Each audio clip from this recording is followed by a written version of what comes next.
Hello, welcome to episode 38 of Ring Takes here. Of course, I'm joined by Brian and Lewis. I'm your host, Daniel Daly. This one, we're going to be talking about WWE Premiere Week, which was the premiere of SmackDown and Raw, and a little bit of Jade Cargill making appearances on each show. We're going to get into that, but let's get right into it. Roman Reigns returning to SmackDown after what? It's been like, I think since that Bray Wyatt tribute show that he hasn't really been on. It's been a while since he's been on. So to finally have him back, they kicked off the show with John Cena coming out. Basically an interaction between him and Roman. The pops for both of these guys were crazy. Just showing the star power of all these guys. Basically kind of alluding to each other, a little bit alluding to crushing my John Cena trope of him being the greatest of all time and going to get that title opportunity. That was dashed because after John Cena said he hasn't earned the right to square off against Roman Reigns, which I was like, okay, that's good, especially for John Cena where he's at. I thought they were going in that direction where he's going to get a title match. It looks like they're pushing towards the biggest megastar on SmackDown, basically in the business right now, LA Knight, coming out to a huge pop. And then finally we get that interaction with Roman Reigns and LA Knight. What do you guys think about that? It's too soon. That's the first thought that went to my head when LA Knight came out. I mean, this we all know, like Daniel said, that LA Knight, he is the hottest superstar on the roster right now. I mean, the crowd loves him. They love his charisma, and his personality and such. So he's definitely captivating the audience. But I just felt like he has. That he hasn't had the feuds yet and been built up enough to finally go up against Roman now. Now, if the thinking is okay, he's hot now. Let's ride this wave of momentum and let's give him the top heel. If that's the plan, okay. But I just feel as though that I feel like we should have seen like at least one more solid feud with him and a very good heel before we got here with Roman Reigns. But it's always good. But it's always good whenever they have somebody who's perceived as a hot superstar and they actually like pull the trigger. I mean, there's been plenty of guys in the past that have had momentum similar to LA Knights, whereas in WWE didn't pull the trigger, didn't put them in a major feud, and then a couple months went by, and then that momentum slowly started to dissipate. But you can definitely see with LA Knight that they believe in him, and I don't see why not, because literally since he became LA Knight again, the character really hasn't changed. Only his opponents have. So you can tell by that point he's going to stay hot. But I just felt that he needed one more feud after his feud with the Miz to kind of further establish himself before we get to Roman Reigns. But I thought the Miz was a Hall of Famer. I thought he was a push in the right direction type guy. He is. He said it. He's right. But I just and I wasn't good. And I said from the beginning when LA Knight and the Miz matched up, I said this is a warm-up feud for LA Knight, and it's the perfect opponent for him because the Miz is your ultimate heel. So therefore, LA Knight will still stay. But hot. why is it too soon if he beat a Hall of Famer and a guy like the Miz who gets people over? Why is it still too soon? Because it shouldn't be too soon. He beat a Hall of Famer. That was enough, right? Like he beat the Miz. Okay. First of all, who said the Miz was a Hall of Famer? Were those his words? You know he's going to the Hall of Fame. You know he's going to the Hall of Fame. No, I said he was great. I said he was a great top heel. Now, as far as Hall of Famer goes, he may get in. He may not get in. You can't say he's first ballot. He's first ballot. He's a Hall of Famer. I was the one saying that after his feud with Miz that he should be going after Gunther in the Continental title, LA Knight. That's what I thought should have been the next step, and he should have been the one to dethrone Gunther, seeing as now that Gunther has broken the record. So I just felt that he needed one more feud before Roman. That's all. I'm just saying. Right. If he beat the Hall of Famer like the Miz, that should have been enough, right? That should have been enough. You guys told me that The Miz was great, and that was the point of that whole feud. And then all of a sudden, it's too soon. I don't want to. We said he was a great starting opponent for him. This is the perfect time. This is the perfect time for LA Knight. Don't lump me in there. I believe it's actually a good time to have him go against Roman, only because, and I'm now this Dan's gonna probably come after me, but I know that we have to finish the story. There's nobody else. Just not with the Rumble. No, that's not. He's not coming at you. No, remember, it's about the Rumble. That's about this. That's the only thing. That's my only grift with the thing. But I'm sorry. I think it's a great time for him to be put in that spotlight. And like he said when he talked to Roman, he was like, "Hey, well, you've been gone. Who's the hottest act right now? Me." And I was even more impressed that John Cena was like, "Hey, I haven't earned a shot. This guy is hot fire and deserves a title shot," because it's like, who else is gonna go after Roman right now? Who's on SmackDown besides Cena? Nobody. It's like I feel like there isn't really anybody that stands out right now that is either in a feud or just singles or whatever. So I think he's just like, it's at the right moment, right time. Obviously, he's probably gonna get screwed because it's Crown Jewel, and I'm sure either, I don't know if this will go to 2 pay-per-views or either they'll have a rematch on like a SmackDown or whatever. But I hope he maybe gets 2, kind of like how they did with Shinsuke, because I feel like the more they highlight you in that top spot, the more you're just like gonna kind of stick around, even if he does lose. Like, obviously, we know he's not going to win the title right now, and not obviously, hey, anything can ever happen. But obviously, I think we all want to see Cody be the one to dethrone him. And we got Survivor Series, which if he's in the War Games thing, obviously he's not losing the title there. And then we're going to next year with the Rumble and everything. So I think it's a great time to definitely put LA Knight in that spot. He deserves it. And yeah, I think the interaction between him and Roman, it was great, going shot for shot. He's a great talker. Roman's a great talker right now. So, I think it's smart to put him in that spot right now. Okay, so question before you go, Daniel, because the main reason why I said that it was too soon was because I feel as though, because you say, Lewis, that he's not going to win the world title. We all agree that he probably won't beat Roman. I just don't want to see his momentum start to dwindle, because once he gets that first loss, he'll still get the same crowd reaction. He'll still have the same catchphrases or anything, but it'll still be there, depending upon how it's booked. Now, if he gets like screwed outright and like the whole bloodline gets involved, then maybe not so much. But if he gets beat like clean straight up, is he momentum wise? Does he still have that?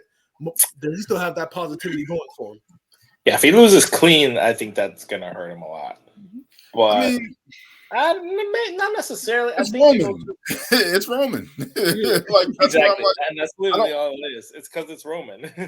That's why I'm kind of like the clean. I'm pretty sure he's not going to win. Romans wouldn't win clean, but I'm just thinking from the aspect of it's Roman Reigns. Like, it's his LA Knight's first big time at a title. I remember when Stone Cold was coming up, and I think like 96. 97. I think he got a shot at The Undertaker and he lost. Like, that didn't kill his momentum. Yeah. So, just thinking, of course, I'm not saying LA Knight, Stone Cold Steve Austin, but I'm just saying the crowd was still always behind them, even when L's and stuff like that. So I don't think that's going to really affect his character as long as they book it correctly, as always. As long as they don't drift him too far away from the main event, which I don't think is going to happen. I don't think the crowd is going to turn on him or go sour against him. I think this is definitely what Lewis was saying. It could lead to hopefully a two pay-per-view match feud between the two, establishing LA Knight as a megastar, as a star, main event player, especially going up against Roman. I think that would do good for him. Hopefully leading into the Rumble. I think that's how far they can carry that, and then start setting up Cody and Roman at that point in time. But yeah, LA Knight, he didn't look out of place there when he was standing next to Cena, standing in front of Roman Reigns. He didn't look out of place. And I thought that was the main takeaway from that is like he belongs here, and there's no question about it. Because I think over the past couple of weeks, we're kind of seeing him talk to other people, talk shit to other people, him be in the ring with certain guys and stuff like that, tagging with John Cena. But now it's like, okay, now he stands with those guys. Like he's reached that level of being in that talk. So I think that's the biggest takeaway from that segment, coming out of that. It was hilarious to see that clip of like the reflection in his glasses. That was nice. I was like, because I saw at first it was Heyman, and then like Roman comes in the eyeglasses. I'm like, oh shit. Like that's good. That's definitely going to be in the promo package. It has to be. Yeah. No question about it. But yeah, what do you guys think about, especially with him fighting Solo at the end of the night, wrapping that up, getting the win there against Solo with all the interference going on, and then finally Roman coming in with the spear. So it definitely looks like we're definitely going to get a match between the two. Oh yeah. I think it just solidifies him. Like, hey, you coming for the bull, you getting the horns, and it's like, all right, you win this now. You wanted this, you won't get it, and you know now you have to deal with all of the bloodline. I'm still a little iffy with this whole Jimmy thing. You know, I know there's more.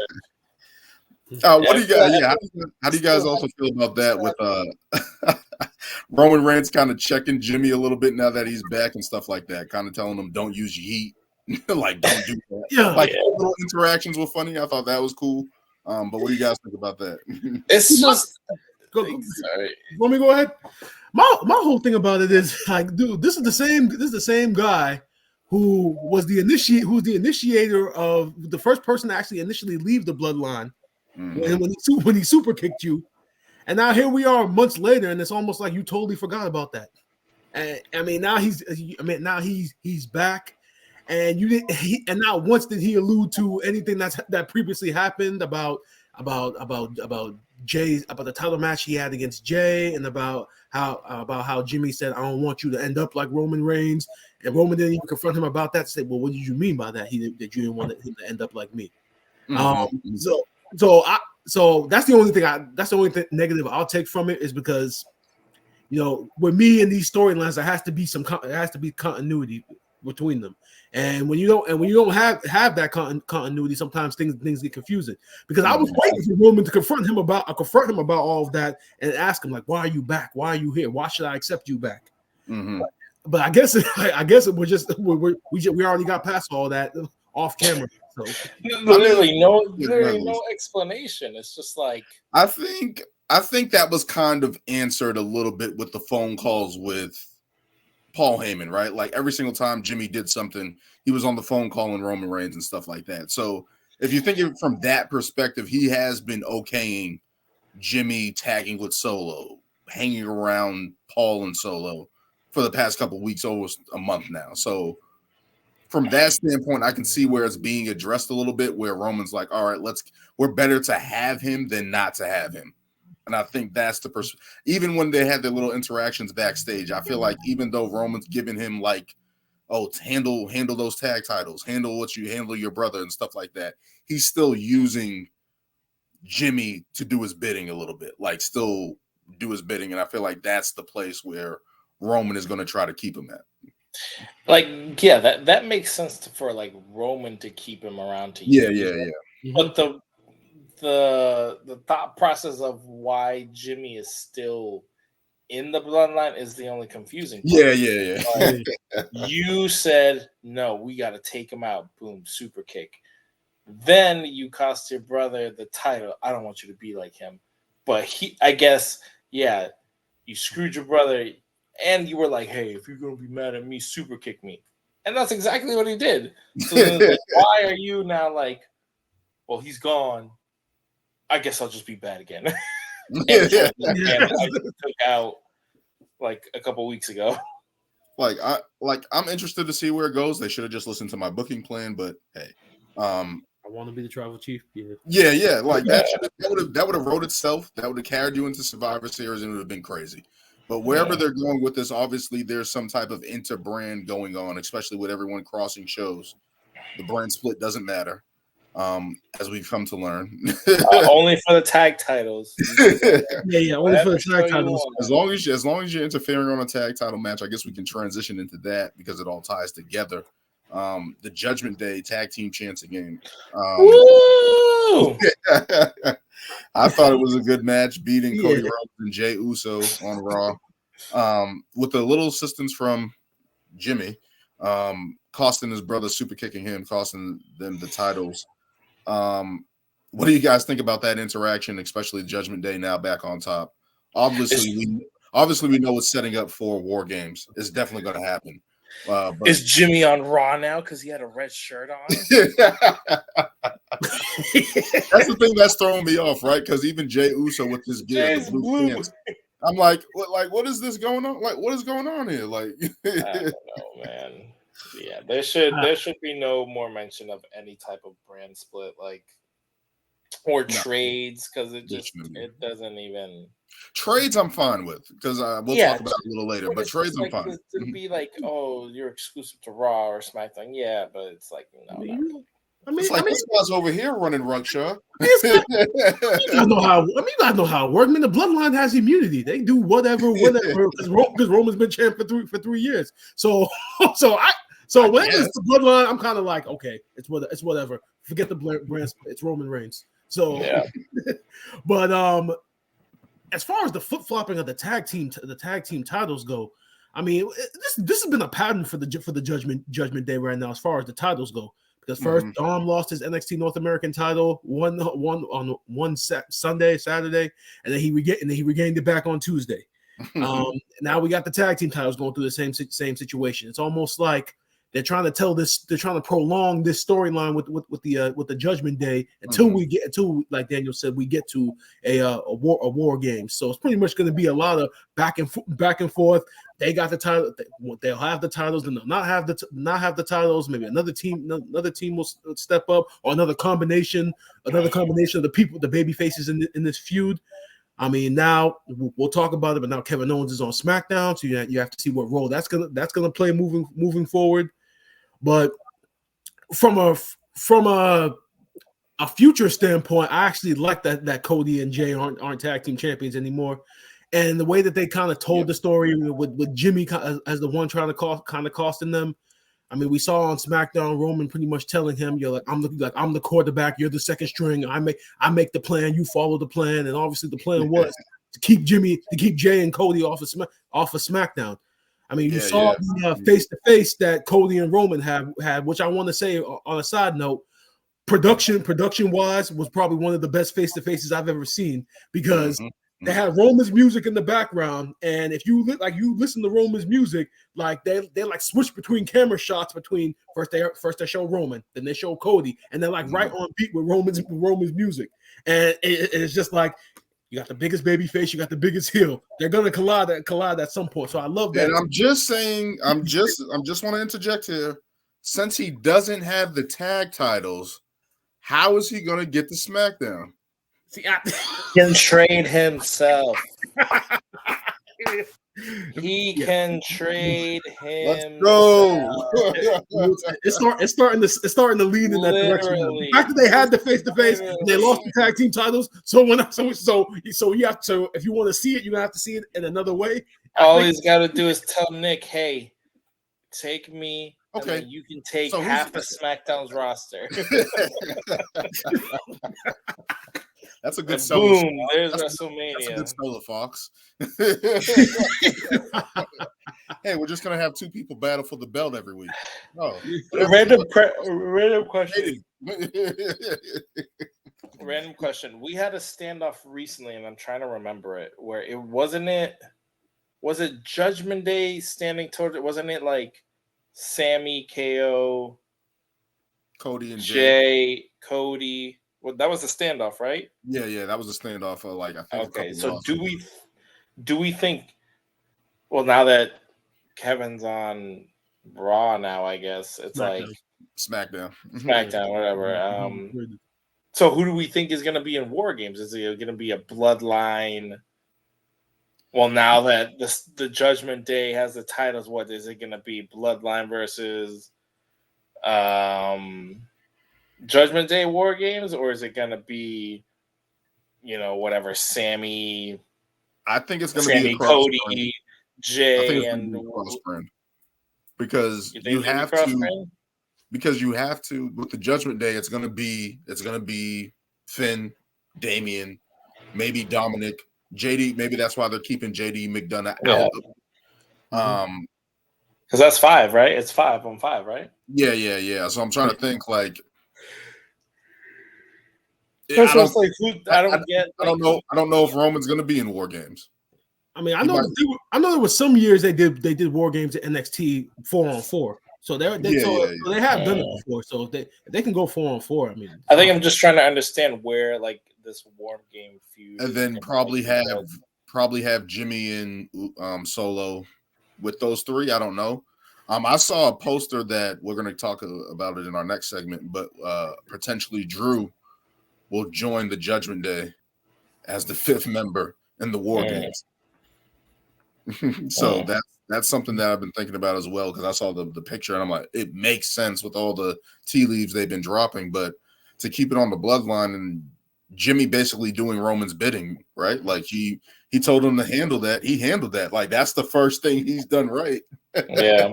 In the past couple of weeks, right? Ever since, really messing up. I think that's why I asked, because I'm like, why would the Judgment Day go against the Bloodline? I'm like, that doesn't really make sense right now. If anything, they would have kind of like worked together to take out Cody. They've been working together.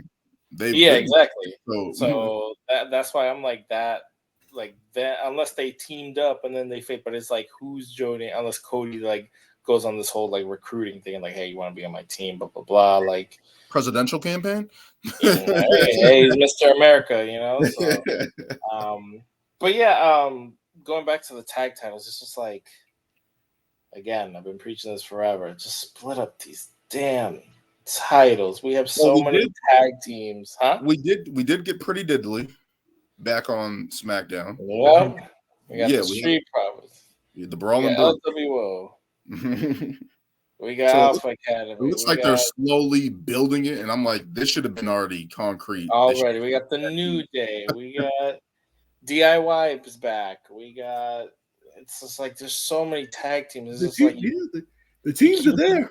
Yeah, you're leaving them off all these backstage segments, and then it's literally the same people going after the tag titles. But I feel like they're keeping those tag team titles tied to the Judgment Day and Bloodline to keep that storyline going, to keep some type of intrigue, especially with Roman not really wrestling every week, with Seth not really being involved with them.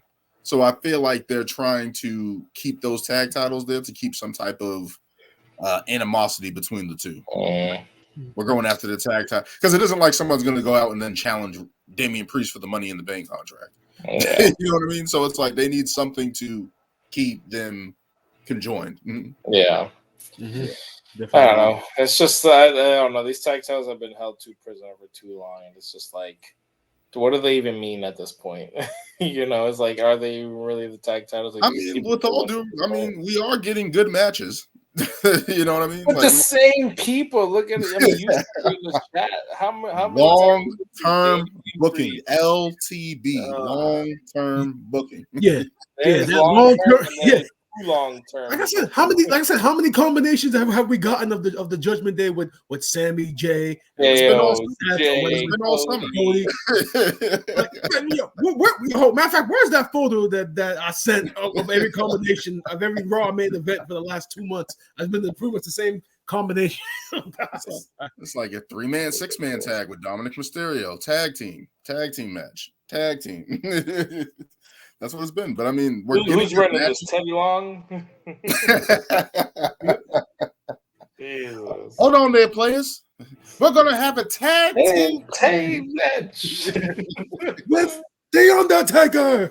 Oh, man. For a good 4-year stretch. That was the heel. That was like the ultimate boss. My God. That was the ultimate boss. Shout out to Teddy Long. I love Teddy Long, man. Legend of tag team make a match. But yeah, it's gonna be interesting to see where they go because we're obviously leading into Crown Jewel. We're gonna see what happens with that. But it looks like this is bringing up to War Games, and I don't know who's going to be on the teams. It's definitely going to be interesting. William Regal. Yeah, that's gonna happen. There's just gonna be a big brawl. There's just gonna be a big brawl on Raw, and then all of a sudden you're just gonna see William Regal come out, War Game, and it's gonna hit. That's all they're doing. They're gonna try to create some type of Christmas brawl. wish. They're gonna create some type of brawl, and then that's just gonna happen. The music's gonna hit. He's gonna come out, and he's gonna put a little spiel. There's only one way to handle this. War Games, and he's gonna say it. We're all gonna go crazy, and it's like, yes.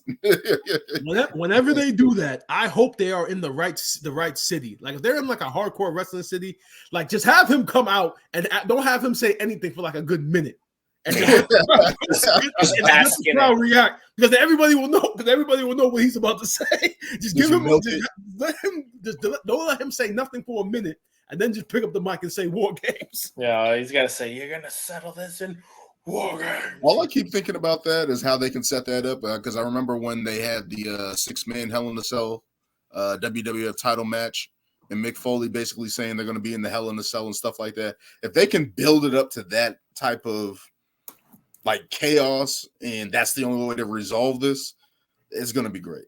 It's going to be great. You know what's funny? When Triple H was talking about the general manager, and he's like, well, who's going to be running this place? I really thought William Regal was going to come out. I'm like, it's happening. I was going to be so happy. And then it was like, Nick Aldis. I was like, I guess we can get into I know who this is. We can talk about I guess we can transition to that now. Segue. Good segue, Lewis. Good segue. Obviously, we have a new GM of SmackDown. Triple H made his announcement on SmackDown, basically relieving Adam Pearce of having double duty. He's been doing that, and we've all been questioning who's going to be the GM of SmackDown. Why is he running both shows? What's going on here? What's going to happen? Never even called the GM. we finally. He said he did get a promotion, right? He said he did get a promotion as Raw general manager, right? So we're wondering who it is, and then randomly, no interest music, no nothing, just coming up. He introduces Nick Aldis, obviously, who was in NWA Power, Magnus on Impact, long career, good hand in the ring. It looks like he's transitioning to out of the ring. So to see him in this role here, I like the idea of it, because we've been saying for a long time, we need some type of general manager. We need something to go back and forth to kind of, there has to be some type of authority figure, right? There has to be some type of guy that keeps things in line. And right away, what do you guys think about that? And of course, also Kevin Owens being traded, because even months ago when we first saw Jay on Raw, Adam Pearce went to Kevin Owens and said, hey, we need to talk. That was like 2 months ago. I didn't even remember that. Oh, wow. That's So to finally see that play out on TV, it's interesting to see how that plays out. And it's just Kevin Owens is now on SmackDown, finally traded. And that's just another thing, because we didn't really hear Kevin Owens really talk or anything like that. So it's like, it's going to be interesting to see if he appoints, like how he explains how long he knew, right? Like how long he knew about this trade happening and how that affected him. But what do you guys think about that? Nick Aldis as the new general manager of SmackDown, and Kevin Owens being traded, finally officially being traded. Well, as far as Nick Aldis goes, I'll start with that. I know, obviously, I mean, WWE fans watch WWE. They don't watch any other wrestling program, really. I mean, you have groups of fans like us who watch a myriad of programs, but WWE fans watch WWE. So that's kind of obviously why Nick Aldis got the reaction he did, which really wasn't much of a reaction. I know some people complained online about like, oh, they could have introduced him better, they could have did this, they could have done that. But the point is, this is the first time that Nick Aldis was introduced to the WWE audience, and a lot of those people didn't watch him in NWA. They didn't watch him in Impact. So he's brand spanking new. Now, if he's gonna the way he looks, I know for a fact that he can still go in the ring. And if they're using this if they're kind of like using this GM role for like a year or two or however how long for him to get familiar with for the audience to get familiar with him, to the point where then he has to get back into the ring. I'm looking forward to it because I think his wife, Mickie James, she was on a podcast recently talking about it, talking about how proud she is of him and everything. And she did say he still has a little bit left in the ring. So his career is not over. So if they want to use this GM role to kind of segue into that, I'm all for it. As far as Kevin Owens go, like Lewis mentioned, like Daniel, or like you mentioned, Daniel, I didn't even know that. I forgot about 2 months ago that Kevin Owens had spoken with Adam Pearce. So I wonder if that is going to be a part of the story that, like, oh yeah, I've known for a long time. Because Sami Zayn had a backstage segment with Jey Uso on Raw, where he pretty much was complaining to Jey, like, "Yeah, Kevin Owens isn't here right now because of you." And so you have to wonder if they're gonna allude back to that with Kevin Owens. Now, as far as Kevin Owens being the person that got traded, I really hope we're not going back to this Kevin Owens versus the bloodline storyline as a result of this. If he's gonna Sorry to break it to you. They had a feud during the pandemic, which was good. I remember those pandemic episodes in the Thunderdome when they had a feud. They just had a feud last year, which was the strong point of the bloodline storyline when the storyline was at its apex. There is absolutely nothing else you can do between Kevin Owens and Roman Reigns. I know me personally. Redemption. There's no He more wins story it. there's no more story. There's no more story to tell unless he's going to be the one to beat Roman. We know that's not going to happen. Other than that, there's no more story to tell. So I'm just going to say this: he fought Roman Reigns at the Royal Rumble twice, and those matches were epic. If he got ran over by a golf actually, Daniel, correction. He's actually fought Roman Reigns at the Royal Rumble 3 times. He fought him, I believe it was in 2017 when he was Universal Champion. He fought him and then what Lewis is describing, and then last year with Sami Zayn in the chair shot. So he's actually faced him 3 times at the Rumble. Maybe it's like Roman versus Brock. Maybe the 4th time is the charm. Maybe. Hey. No, and after LA Knight. Even if Kevin Owens is the new challenger, like I said, well, how do you book that? Because you've basically done every and anything between Kevin and Roman. There's nothing else you can do. He's been a thorn in their side for a long time. Yeah, exactly. And he can't get rid of Kevin. He just can't, right? Like, and they did play on to that with the segment with that. They did show Roman Reigns pissed that he was there. So it's like, obviously, I love how they use Roman Reigns on Friday because they're showing him all the tea leaves of him with Jimmy, him still going after Jey, him acknowledging LA Knight, him acknowledging that Kevin Owens is a problem. Like all these little things coming together, and it's like, I just love it. I just love it. I just love how they're using Roman Reigns to kind of like branch the rest of the roster, right? Especially for SmackDown, that was kind of lost in translation, right? Like SmackDown was kind of directionless without him there. So to have him back, he's kind of tying all these leaves together, tying all these loose ends together. So it's like, I like it from that standpoint. I hope Kevin Owens doesn't just get lost in the shuffle. I don't know where he fits exactly, other than probably fighting the bloodline, right? Like, I don't know which direction he goes. Does he go after the United States title again? I don't know if he's going to be in the main event player spot. He should be, in my eyes and in my opinion, but it's just like, I don't know what direction they're going to use him. So it should be interesting to see what direction. Do you guys think that he's going to get another shot at the title? I mean, SmackDown doesn't really have anybody else other than LA Knight and potentially John Cena, right? So like, what do you guys think? Like, I think in my eyes, I think he should get at least another title shot. Maybe again, the Rumble's right there. that might be number 4. I'm just saying they did fight. The Thunderdome was in Tampa. Okay. Be last man standing. Maybe the full charm for Kevin Owens, man. All right, so it's obvious that they're gonna put him in one more title match with Roman. Yeah. My only hope is obviously Kevin is not gonna win, but if he does lose, let the reason he loses be his next feud. Like let's get like a top Solo. Solo. Like for instance, stay with me.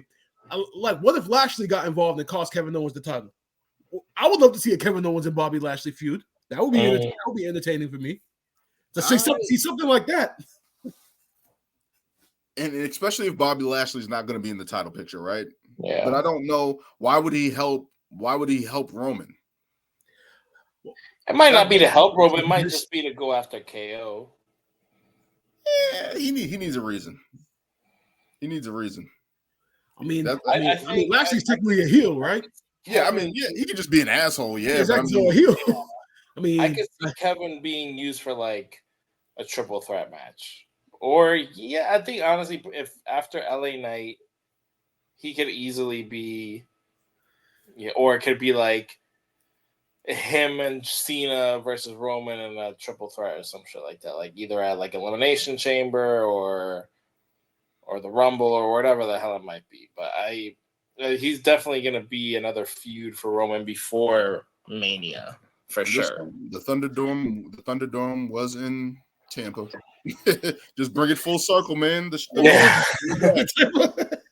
And I was so mad during that match because I wanted Kevin Owens to win so bad in that match because I thought they were setting it up. I'm like, he's gonna win, and then all of a sudden, here come the Usos, and you're like, no. Paul Heyman couldn't get the handcuffs. The handcuffs, I hated that. I was so mad when that happened. Yeah, I was so mad.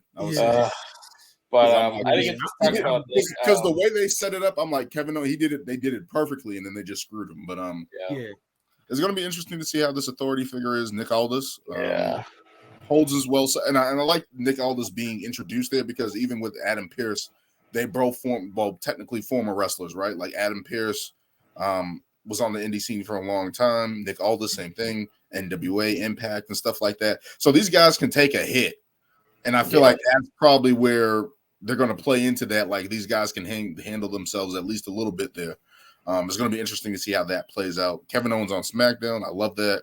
Hopefully, I love it depending on how they utilize him. Hopefully, he's just not going around the carousel of SmackDown and actually has a direction that he goes through. So it's going to be I guarantee that he's going to end up getting a match because even in that suit, this man was buff fucking. He has to he has to do something like. Yeah, he was looking like he was about to rip off that suit and just get in the ring. But I'm not too familiar with Nick Aldis. I've obviously heard, he was a big name in like Impact and what is it, MLW or no? It was NWA. NWA. Yeah, I think he was like their big like champ for a while. He was. I know he was like a big deal out there. So for them to bring him in, it looks in great shape. I guarantee he's gonna end up in some type of feud. And hey, if he gets another run, good for him. We'll get to see, why he was such a big name and everything, and on a bigger stage. But yeah, the Kevin Owens, hey, I'm definitely down for another Kevin Owens title run. Not sure it's gonna happen. At least not until after Mania. At least not until after Mania. Exactly. But if he wins, him versus Cody would be a banger. I think that would be great, especially if we got like heel Owens. Like I feel like that would be crazy. Stellar. I'm honestly happy that they're separated because I'm like, hey, this gives Sammy some like motivation to finally go after the title. Same for him. It's just like they've been tag team. They, they had the good run last with the tag titles and everything, winning them at WrestleMania. Thought it was great, but I think when they were like champs for a bit, I'm like, this is kind of run its course, and I'm glad they're finally like, at least they were the pair that made sense to be kind of traded off. So, yep, absolutely. We'll see what happens there. We can move on to Seth Rollins and Drew McIntyre's face-off. This was pretty good, setting up Seth Rollins versus Drew McIntyre at Crown Jewel. What do you guys think about these promos going back and forth with Seth basically kind of dropping the tea leaves of a heel Drew McIntyre, basically saying, are you plotting? Are you going to do this by yourself? saying you can't blame everybody else for your actions and all the stuff with the bloodline, to look deep down inside. And what do you guys just think about that promo back and forth between Seth Rollins and Drew? Let me go first, Brian. Yeah, go ahead. Just give me the Scottish psychopath. I definitely feel like, yeah, they're definitely laying the seeds for that heel turn. And something tells me Drew's definitely going to use the Judgment Day. But I feel he'll go full heel and like just turn on them in some shape or form, because he's obviously not, I feel like he'd use them and then be like, guys, now screw you guys, I'm going to go, full blown heel and take everybody out, because obviously Drew's like a monster of a man and, can handle his own. And to actually, if you kind of think about it, obviously, him getting screwed so much with the bloodline and, the whole thing, Clash of the Castle and everything, it's like, why not even the playing field now? Like, let me use this group to my advantage and, actually help me get a world title, the title that I deserve, the run that I deserve, it's so long, especially the journey he's gone to come back, establish himself. Yeah, he won the championship, but it was a different time, no crowds, it wasn't as impactful. But now to be back and kind of get that back, I think would be great. Seth's had a good run. I like these interaction with him and Seth, because they're like, first they were all kind of like, buddy, no, I want you a good 100%, blah blah blah. And I was like, hey, you're over here crying a lot, and if that's what you're gonna do, you're not gonna win this title. So it's like, hey, if that's true, then maybe I got to do what I got to do to get this title. And it's definitely gonna be some type of big heel turn, and I think it's well earned, it's well deserved. I think a heel Drew is very dangerous. I feel like we only got not a glimpse of it, but we've seen it, but it was more in a group setting, like with him and Dolph, when he first came back and everything. Him like champion, full blown heel could be like on the status of like Roman heel. I feel like he's a great babyface.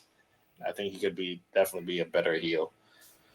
The thing is that to me, for the Drew McIntyre potential heel turn, is that it's needed. Like, he needs something, right? Like, he can't keep holding the sword and pandering to the crowd. 1, 2, 3.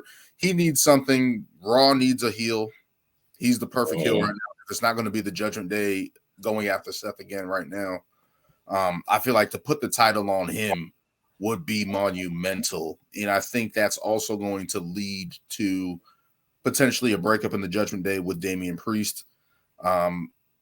Somewhere along the lines, because if Drew is going to join the Judgment Day, he's the de facto leader. He's the best guy in that group, right? Like, it's not him and Rhea clashing heads.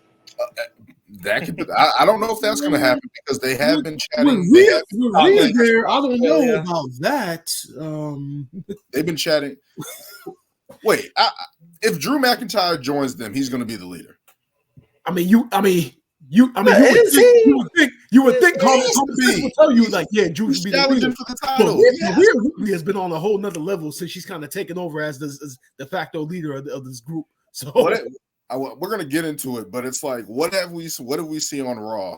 Like, she has more than she can handle right now. No, she's playing her cards. She's in a fatal 5-way. I was about to say she's in a 5-way now. Because I'm talking in the sense that she's talking to Paul Heyman. She was trying to talk to Jay. Now she's talking to Drew. Yeah, she has to worry about. Yeah, she has. Now she's kind of in this whole situation with the women's division, but that's because all these women kind of just started coming out. You got Nia Jax.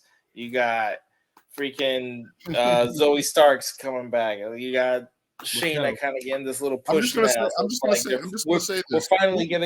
We're finally getting the women's division that we finally wanted on Raw. I'm just gonna say this. Who was the driving force of that all happening? Nia Jax. Yeah. I was happy Nia's back. I was happy Nia's back.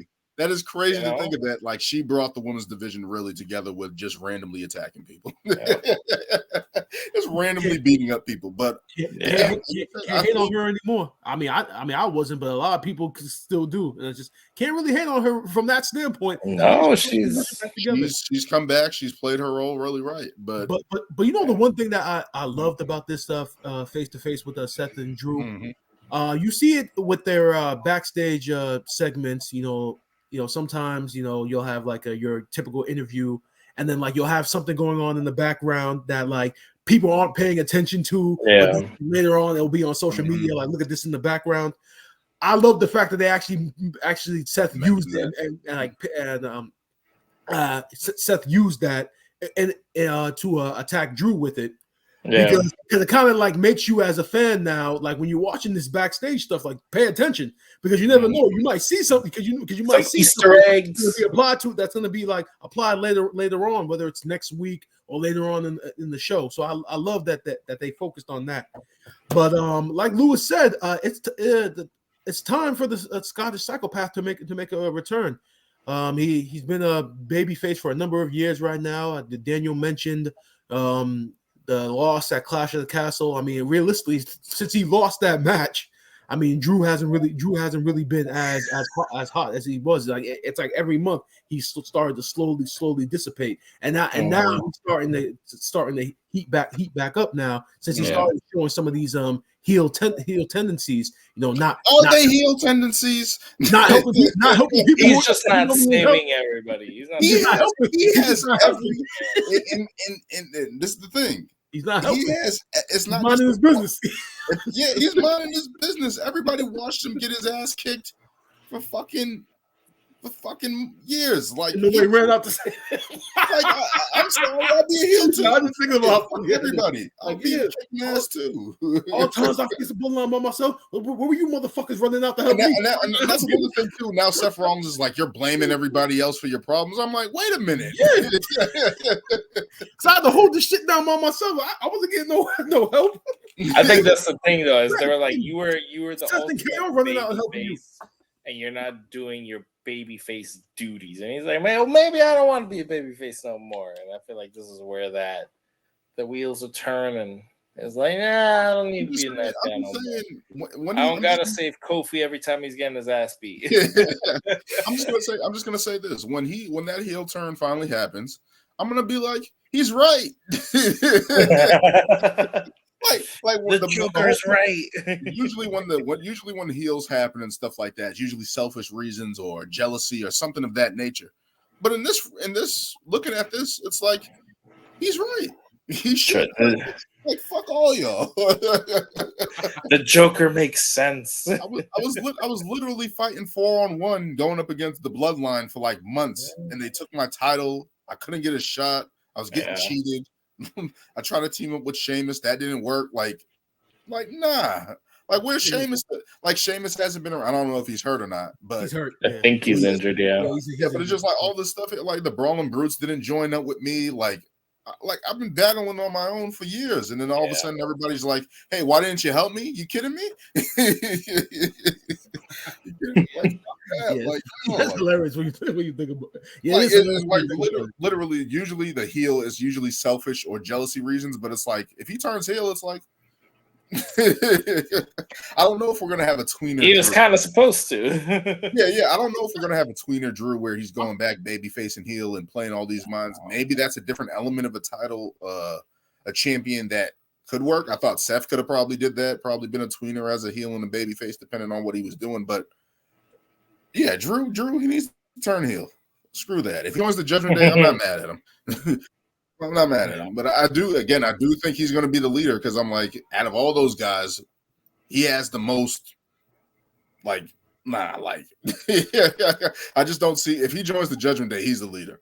I don't think Rhea, unless it's some type of power trip with him and Rhea and stuff like that, and they just run shit, but it's just like, I don't see him doing that. Like, Drew is like done with listening to people telling him. Yeah. This is why I don't know how the whole him being. I feel like he'll use the Judgment Day and kind of toss them aside. Or it'll be something where he's like, "All right, I'm in, but you got to get rid of Priest, or Priest is over here like going against everything. He thinks he's the shit because he has money in the bank. I feel like Priest kind of needs to break away from the Judgment Day at some point because it's like, if he doesn't, I think we're all gonna see that cash in is not gonna happen. And I think at this point, it's honestly looking like that because it doesn't look like it's a factor. And yes, he's still in the main event. Yes, he's still. I would love to see him, but I don't know. And maybe different. Like if the Judgment Day is where it is now, and then they have like a shit ton of momentum, and then boom, he gets the title.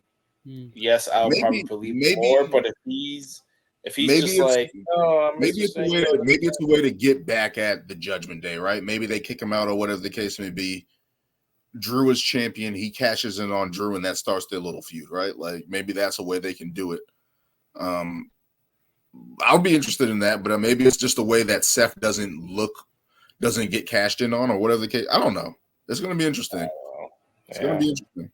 I'm very curious to see what they're going to do. Either they're going to fumble that Money in the Bank contract, or it's just going to annihilate. Or maybe we get a cash in. Or maybe Rhea is using Drew to get the title off of Seth, therefore setting up the cash in with the title on Dom. Get Dom the title. That's her plan. Mommy has a plan for her man. They'll both be champs, I guess. But I'm definitely looking forward to that. I'm definitely looking forward to a heel Drew McIntyre. Hopefully we get that. Seth, I just feel like Seth, his run has been good, but he's got to lose at some point. Like, I don't know if he's going to carry the title to WrestleMania. I'm like, if you're going to you can't have both of these titles just have long reigns to WrestleMania. You can't. And I don't see Roman losing. And if there's a right guy, we thought it was Shinsuke. It wasn't Shinsuke. Drew McIntyre, it's like, all right, you got past Shinsuke in the last match. Drew McIntyre should destroy you. I'm just going to be on. Like, there's no way you come out of this. Like, and the whole thing with Adam Pearce saying he's been running, Seth Rollins has been running kind of hard, kind of being hard-headed, just kind of going forward and doesn't know any other way. It's like, it's got to come to a head at some point. There's a reason why they're saying that. So hopefully this leads to a Drew winning the damn title. Hopefully. Yeah, hopefully. Hopefully. We can get into our next segment here on Raw. Here we have Bronson Reed's great effort, great match with Gunther. And Lewis has been saying for months now, ever since he's been drafted to Raw, that he hopes they do something with Bronson Reed. He hopes they put him in some type of IC title picture. And it took 6 months? But that was a hell of a match with Gunther. First of all, again, kudos to Bronson Reed, because he has good matches and stuff like that. He does everything well, but that was the first time I think, at least in WWE, that we've really seen him go to that level, and especially across from Gunther. And a hard-hitting affair was epic to see. What do you guys think about that? Yeah, well, like I said in the chat, this is his best match on the main roster since he's been on the main roster. I know he had a couple of bangers in NXT. Yep. I remember one specifically where he won the North American Championship. I forget what match that was, but it wasn't one of his best matches then. Who did he beat? I don't even remember. I forget who he beat for it, but it was a good showing. I remember that much. But let me take a look. It's about time with Bronson Reed. I always felt that for the longest time that like they almost booked him like they didn't know what to do with him. That they wanted him to be obviously a strong and dominant heel, but then you look around you got Gunther as Intercontinental Champion, you got Roman as world champion. So some of your top champions are already heels. So it's like where do you really go to there with a character like his? But then we realized like this is Triple H booking, and the fact that he put two heels in Gunther and Bronson Reed in a Intercontinental title match, says a lot. I know that as far as crowd participation goes, initially the crowd wasn't with this match because where were they? Exactly, they weren't with it because they're not behind either guy. I mean, no, I said where were they? They were, I forget. No, what was the big splashes? I feel like you heard. Were they in like? They were in Oklahoma, weren't they? Tulsa, Oklahoma City. Oh, Oklahoma City. Yeah, so they were in Oklahoma City. I thought they would have got a crazy reaction. Like it was quiet. It was quiet. Yeah. That's how I felt too. Yeah, Oklahoma City. Yeah, Oklahoma City is not one of those big wrestling towns. I don't think. I'm just saying, Tulsa, Oklahoma was loud. Jim Ross is from there. But Tulsa, Oklahoma was loud for Roman. Yeah. I know there's levels. Yeah. Yeah. I guess Tulsa, Oklahoma City. I guess that was a great match. That was a great match. Yeah. The crowd just wasn't with it because they didn't know who to get behind because they don't like either guy, or the booking has been telling you not to like either guy, so they don't know who to get behind. But it was a great match. It was a great showing.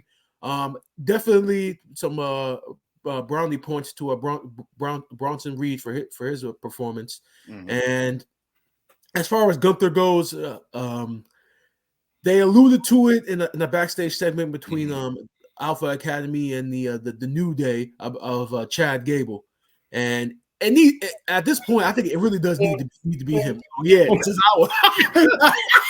Yo, why was hilarious?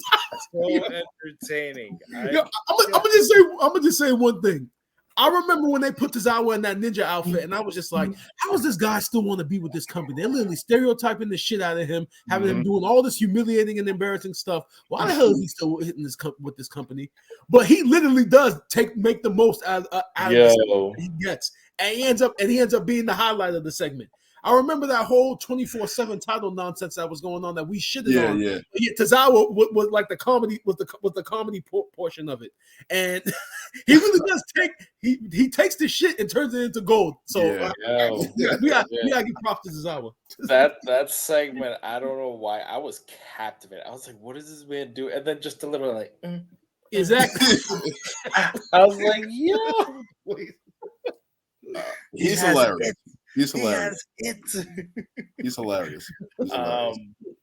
Yeah, but back to this match. Yeah, this match was great. Like I said, Bronson Reed has it. This man is this generation's Bam Bam Bigelow. Like that tsunami splash is a thing of fucking beauty, and he does it so. He doesn't even like stand over. He climbs to the top, just takes a step. And just flies right on top of you. I'm like, yeah. You should see how it looks live. Because I remember in Rhode Island when he did it during Raw live. Oh my god, it looks like devastating when he's coming off the top. And the fact that he just straight up pulled out a superplex, like He was just like. I thought he was just going to push him off, and that's what they were going to do. And then Gunther, and then he had both feet on the top rope. I was like, oh, sir. I'm like, they're going to break the ring. I'm like, that's exactly what I was about to say. Dan. I thought the ring was going to break, and it was going to end in a no contest. Oh man, but and you know what's funny? A small part of me was like, they could give this to him. I mean, like, the record's been broken. This could be a big, shocking moment. But I think this is the really entertaining thing about Gunther is that he beats a lot of these guys clean. Tampa, him,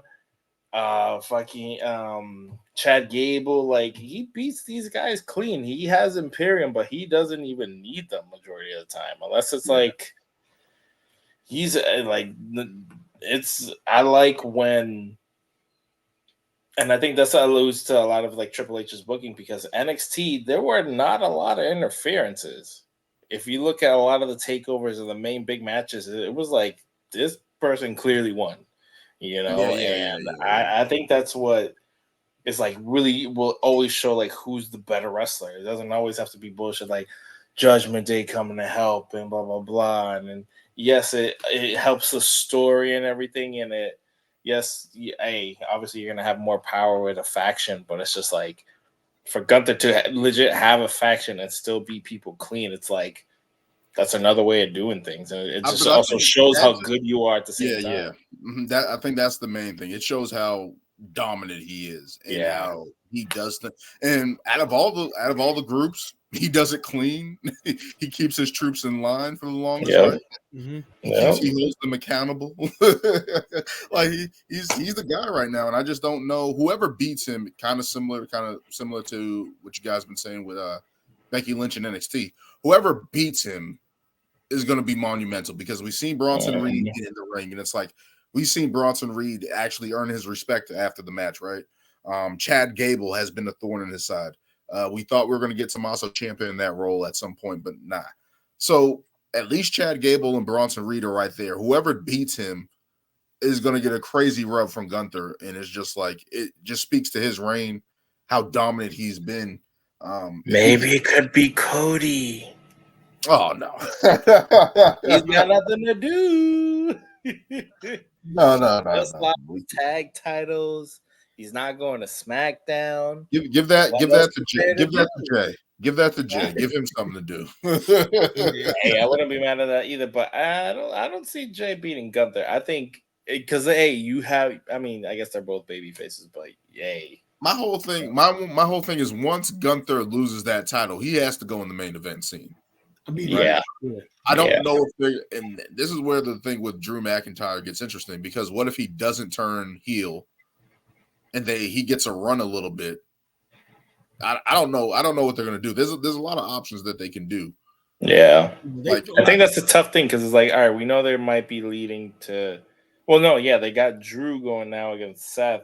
Mm-hmm. And it's like, well, then there's Gunther. So then it's like, who's going to be the baby face? Does Drew lose again? And now you got Seth going against Gunther, which easily could be a banger, but it's just like. That's got to be the end of if he somehow gets past Drew and then faces Gunther. That has that's mandatory. No, whenever we get that Gunther versus Seth, assuming that we get it for the title. No, that's a mandatory win for Gunther. There's no ifs, ands, or buts around it. There's no storyline. There's no interference. There's no quick roll up or anything like that. No, it has to be Gunther beats Seth, period, and becomes world champion. Give me Gunther versus Sami. And they're probably going to push that, and that's probably going to be your WrestleMania match for the world heavyweight title.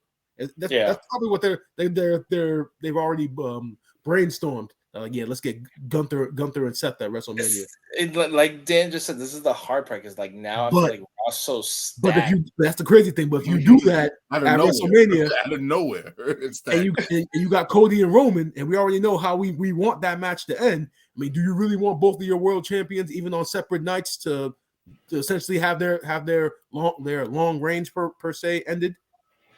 So this is my thing. I don't believe because of both those reigns end, it kind of ushers in that new era, right? Like it gives. I'm pretty sure when Roman loses, if Seth loses, whatever the case may be, they're going to go on a break a little bit because it's like, if anybody deserves it, it's those two guys right now. It's like they carried it as far as they could for a long time.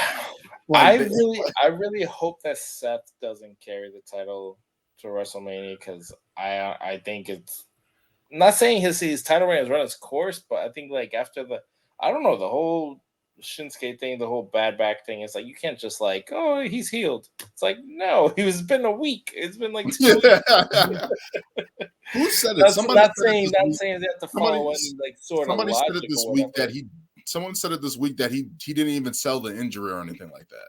No, he didn't. Yeah, he came back fine. Since Fastlane. Yeah. The Monday after wasn't selling.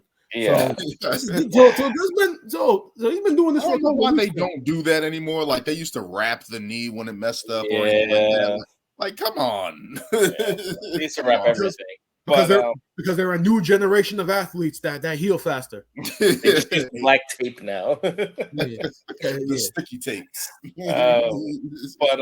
But this is what I mean. It's like I don't know. Part of me wants him to like lose the title now. So it's like, all right, you can have all these other feuds. Okay, let's say Drew wins. And it's like then you get Drew to fucking go against. But it's like I think that's the hard part. So you don't want just a bunch of like heel versus heels, and then people don't know who to cheer for. It's like you kind of need that whole babyface heel combo, and that's why I was like, okay, if like Gunther wins, but it's like beats him for the title, it's like, so what? You're leaving Drew blowing in the wind again, and then we get like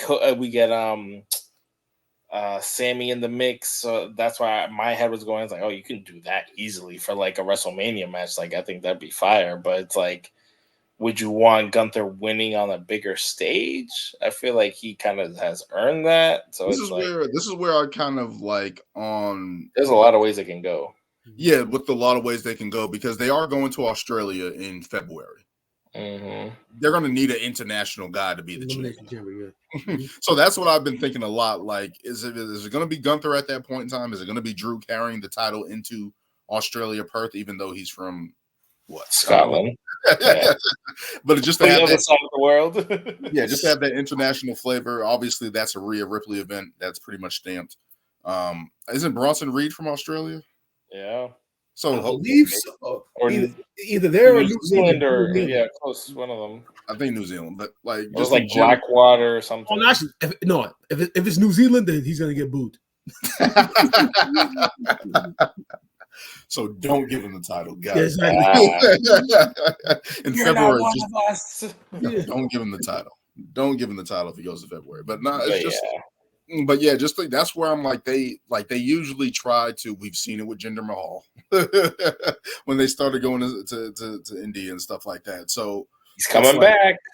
Oh yeah, we did get an Indus share appearance. There was a Jinder sighting. Yeah, we did get a Jinder Indus share sighting. Maybe he makes the match between Drew and Seth a triple threat match, and he gets in there. Hey, that's another tag team right there in this year. I think they have to be setting up that tag team division. Like they need to. Come on, please. I've never wanted a tag team championship so bad, and I used to not even. I mean. I think NXT definitely changed my perspective on tag teams, but it's just like for a while, I honestly didn't really care who was the tag champs. I was like, there were so many makeshift tag teams at one point. It was just like, okay, cool, give them that, whatever, whoever wins it. It's time. It's time. Come on, WWE.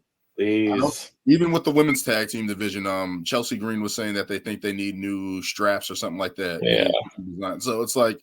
They know, and they've been planting the tea leaves. It's like, come on, guys, somebody create a belt. If y'all do that and don't do it for the men, y'all just slapping the tag division in the face. It's like create the belts already. Make it happen.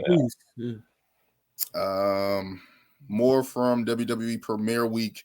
We had the return of Pretty Diddley. I forgot the guy's name. I never remember his name. But he was the guy that got hurt by Elton Prince. Yeah. He hurt his shoulder. He's back. They feint the injury in that match, picking up the win, cheating to win. So he's back.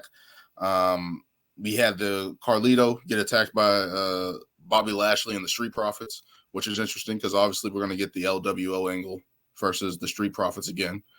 Hopefully, I believe we have Santos Escobar facing. Is it Montez Ford? Yeah, Montez Ford. SmackDown on the next week's SmackDown. So we're going to be getting that. We have the Fatal 5-Way match set up after a match between Rhea Ripley and Shayna Baszler, which was really hard hitting early on. Nia Jax came out, then Raquel Rodriguez, and then Zoe Stark. That set up a 5-way match heading in for Crown Jewel. So I'm intrigued by that match because it's like Rhea Ripley's going to somehow get out of that. Because now it's Nia Jax, it's Raquel Rodriguez, it's Shayna Baszler. Like all these people are threats to her. Zoe Stark is thrown in there as well. So definitely going to be interesting to see that match happen at Crown Jewel. I'm trying to think of what else happened there. We got a Xia Li sighting. Xia Li. Right. Xia Li targeting Becky Lynch for the NXT title. So that's going to be interesting. They also announced that on Raw next week we're going to get Indy Hartwell challenging Becky Lynch for the NXT title, the title that she actually never lost. So that's going to be interesting. The way. It's interesting because I never really saw her I saw a couple matches with her, but it's like I've never really seen her really go. Same. So yeah. Her career trajectory has been kind of like shaky. Especially you can even say like the highlight of her career was the damn wedding segment that they did on NXT 2.0. It's Dexter Lumis. That's the highlight of her run. Is he gone? Is Dexter gone? Lumis? Oh, that's a good question. I don't think he's gone. Hold up. No, I think they just don't know what to do with him. Hold on. Let me look this up. I could have sworn. I could have sworn I saw something where like they were like they saw Dexter at like some other promotion or something or whatever, and I was like, wait, I didn't know he left. But I don't know. It could have been somebody else. No, he's still signed there. Still listed as in the roster? Yeah, he's still listed as on the roster. Yeah. Just bring him back with the way and stuff. Twitter is at Dexter WWE's Instagram is at Dexter WWE. So yeah, he's still with the company.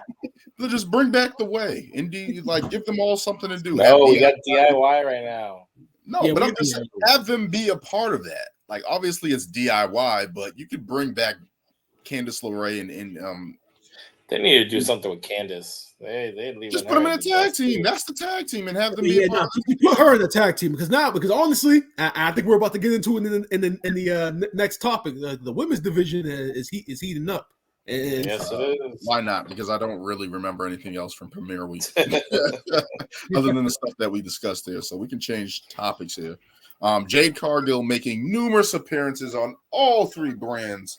SmackDown after getting an interaction with Charlotte, which is probably the biggest match on paper that they can make outside of her and Bianca, I think. But that interaction with Charlotte, seeing those two on the screen, I instantly took a picture. I believe I sent it in the chat, and I was just like, yo. Like, that is a match that would be epic. And just as a newcomer and stuff like that, introducing her to the roster, that will be crazy. What do you guys think about that? Her appearance on SmackDown first. Why not her and Becky, your favorite?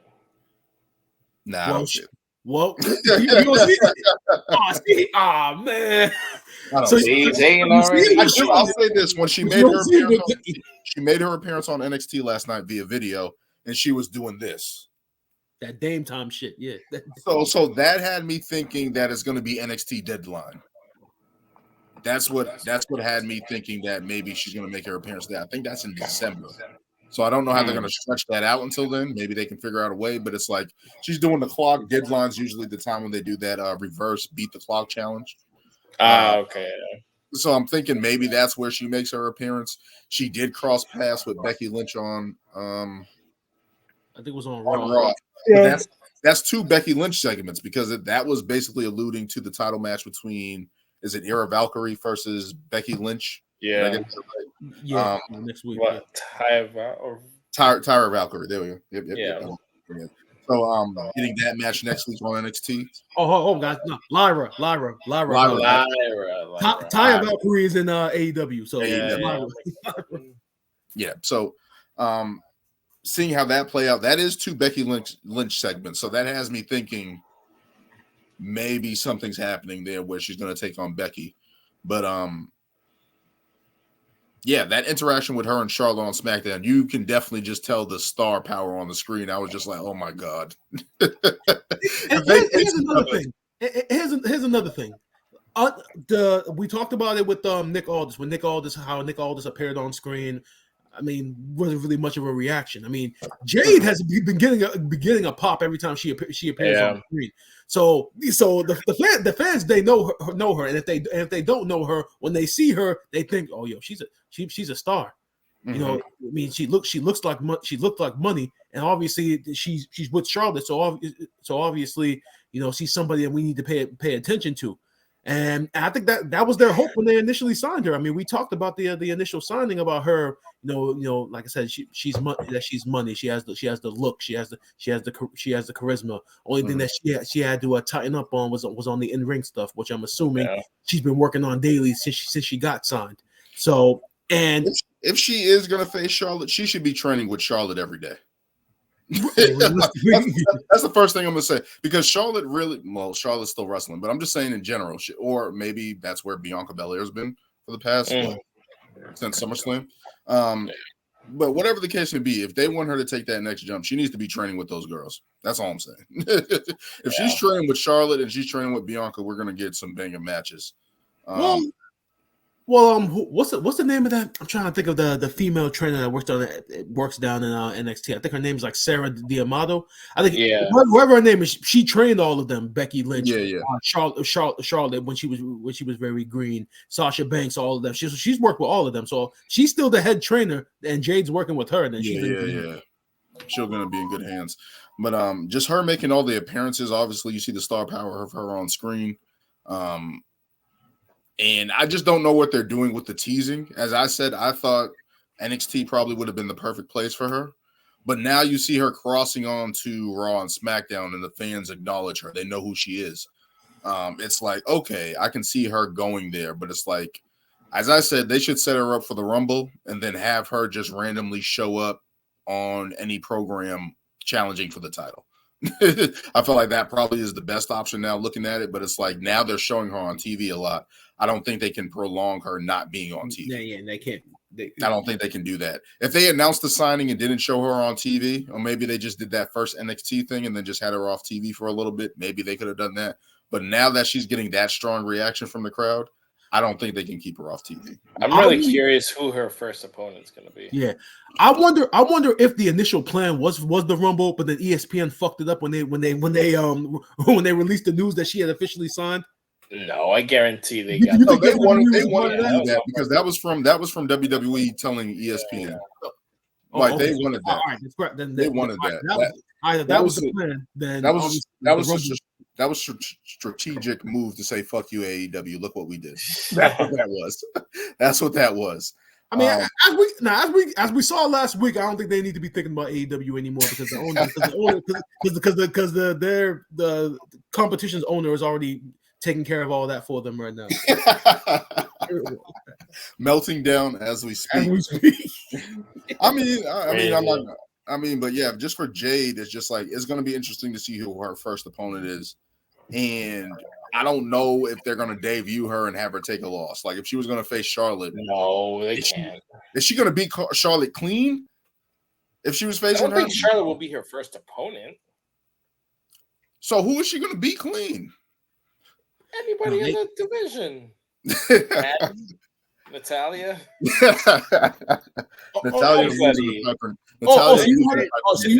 So her first feud was with a female Big Show. They'll give her like a good.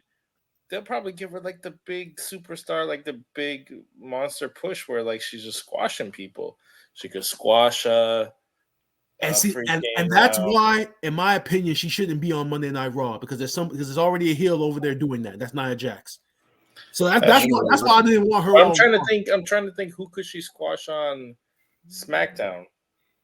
Oh, I mean, I guess you got Knox, you got the Natalia, you got freaking Nikki Cross, who apparently still works there. You got apparently still works. You can't. I'm just gonna say this: the way they packaged her, they can't debut her like that. They can't. What, as just squashing somebody? Why not? They've done that for years. She's too big of a deal. The way they're promoting her and having her do all that stuff. Come out and beat somebody big on her first night, and if it is, it would have to be for the title.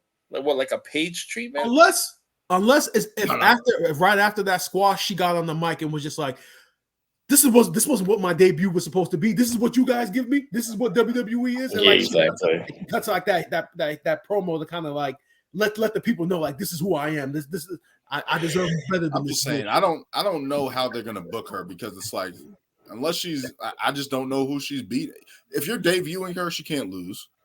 No, definitely not. No. She's gonna squash somebody for easily. You can't have a streak like they did in AEW for her. No, because they'll just be I feel like you can do a short streak. Like she gets a good like 10 wins, 5-6 like wins, and then boom. Yeah, she'll still win, but like until she gets in a feud where she like loses, it's like I feel like she should just constantly keep winning until they get to that point. I just don't know what they're going to do with her. Exactly. It's interesting. They already know what they're going to do, but it's just interesting to see what they're going to do with her. Because it's like, I just don't think she can lose. She can't lose. Like that's all I'm looking at. Definitely not on our first match. Like if she challenges Becky Lynch, she can't lose. That's all I'm saying. She has to beat the man. That's all I'm saying. I mean, I think we initially predicted that when she first signed. I mean, we were thinking that they were going to put her in the breakout tournament and that she was going to go after Becky. Yeah. That's what. But now look at the breakout tournament. Yeah, she's bigger than the breakout tournament. Yeah, she is. She is. So we don't know, man. Definitely interesting to see where everything's going right now. Because Lola Vice. yeah. Most definitely, she definitely. Not. It needs to be her. It needs to be her. It can't be anybody else. Especially after the match I saw with Ariana Grace and the other girl. I'm like, it has to be Lola Vice. I mean, it looks like she's. If they're smart, it has to be Lola Vice. She's clear cut going to win. But it's just a lot of directions that they can go with. The Judgment Day is hot right now. The Bloodline's back in full effect. We're gonna see what happens with Drew. We're gonna see what happens with Gunther. Like WWE right now has, as much as we have a lot of options. As much as we complain about, hey, what are they doing? They got a lot of options, and they got us wondering what the hell they're doing. Okay. Yeah. All right, Daniel. I have to ask you about something because I think you commented on it in the chat. It was about NXT last night. The promo that they did for Lexis King or Brian, aka formerly known as Brian Pillman Jr. Were you not a fan of it, or what was your thoughts about that? My thing is, why are they doing that to him? He's Brian Pillman's son. What did they do? They changed his name. I mean, in this case, I can get with it because it kind of fits the story, right? Because even though he is Pillman's son, like he said, he didn't really know know him. I mean, when he said in the promo, he's like, I lost him when I was like 4. He died when he was like 4 years old. Which according to Dark Side of the Ring is legit. So That's he was raised by somebody else. I can get with that. I mean, I don't know about the name Lexis King. I mean, it'll take a while for me to catch on, but let's go, Lexus. But as far as the character work he's been showing in these promos so far, it is 100 times better than the crap he was doing in AEW. Oh yeah. When he really was trying to be another version of his dad, being in a tag team called the Varsity Blondes, the Hollywood Blondes that his dad was in with Stone Cold. I mean, AEW, they're pretty much trying to make him another version of his father. At least WWE is trying something different. So yeah. I like it. Yeah, they're actually going to give him some name. It's going to take a while to catch on. Maybe that environment's going to do him well. For sure. NXT and stuff like that. That's going to do him well down there. But yeah, speaking as for NXT, just in general, with Trick Williams is still hot down there. Very hot.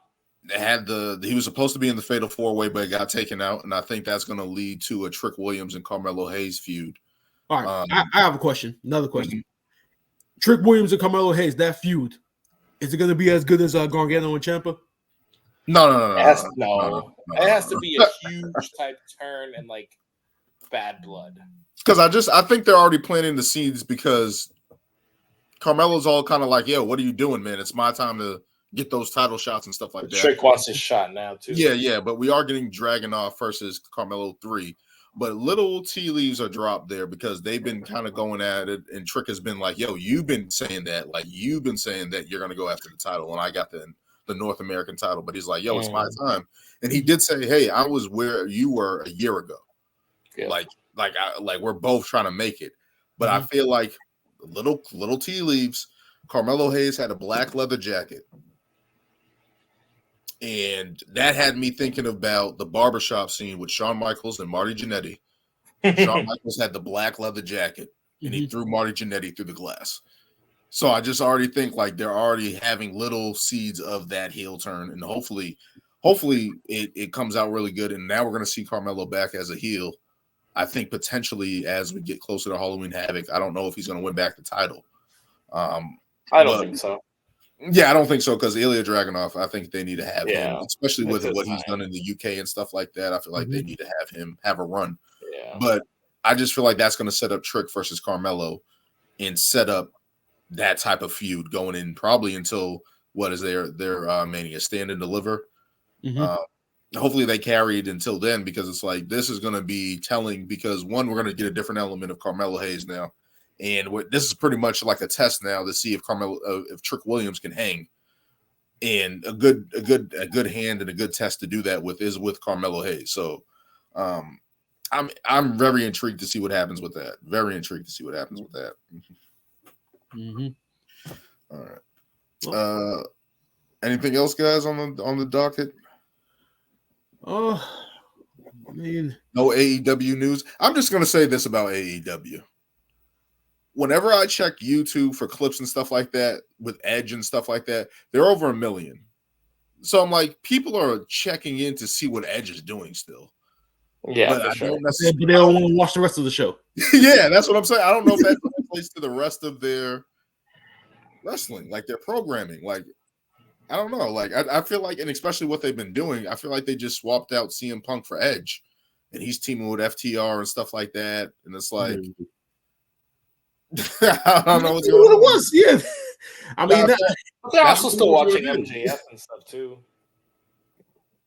I'll say that again.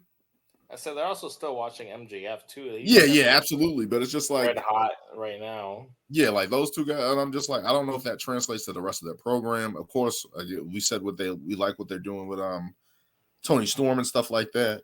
Mm-hmm. But it's just like that's the one thing I noticed, because I was on YouTube and I'm like, yo, these Edge clips are still hitting over 1 million. Like, they're getting a lot of eyes on them. Yeah. So it's like they got something there. They just have to put it together. Mm-hmm. We'll see what they do. But yeah, WWE's high right now. AEW's trying to find their footing. We're hoping that there's a lot of options that WWE can go with their direction of a lot of things. We'll see how that plays out. Crown Jewel is on November 4th, so that's 2 weeks now. Mm-hmm. I don't think we need to do picks for that. That's like a house show. But no, it is. We don't need to do picks for the card yet. Back when they first started doing Crown Jewel, going over to Saudi, it was that was a house show, glorified house show. But now they've incorporated it into their storytelling. So are we doing picks for Crown Jewel? Yes. Yeah. Okay, we're doing picks for Crown Jewel. What are the numbers, Dan? I gotta write them down because I didn't. I wrote it down on a sheet of paper. Who has the most correct predictions, though?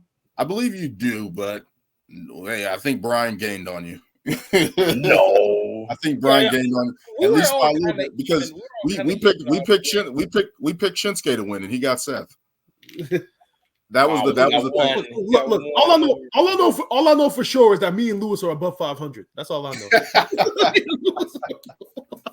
Hey, there's still a second half to the season. Drink my tea. Yeah. We got. Well, there's a second half of the season. There's still time. I still have multiple pay-per-views.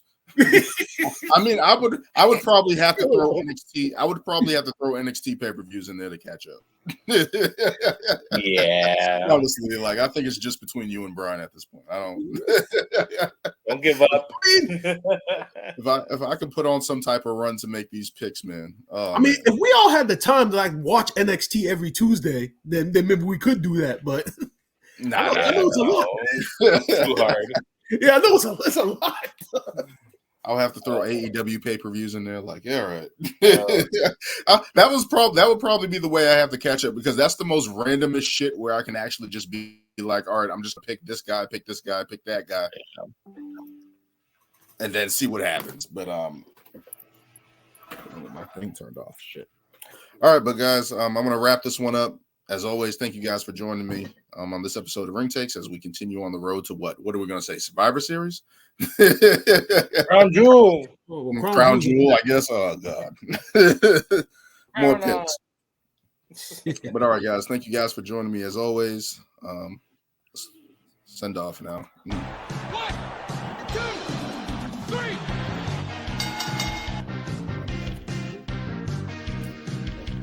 All right, guys.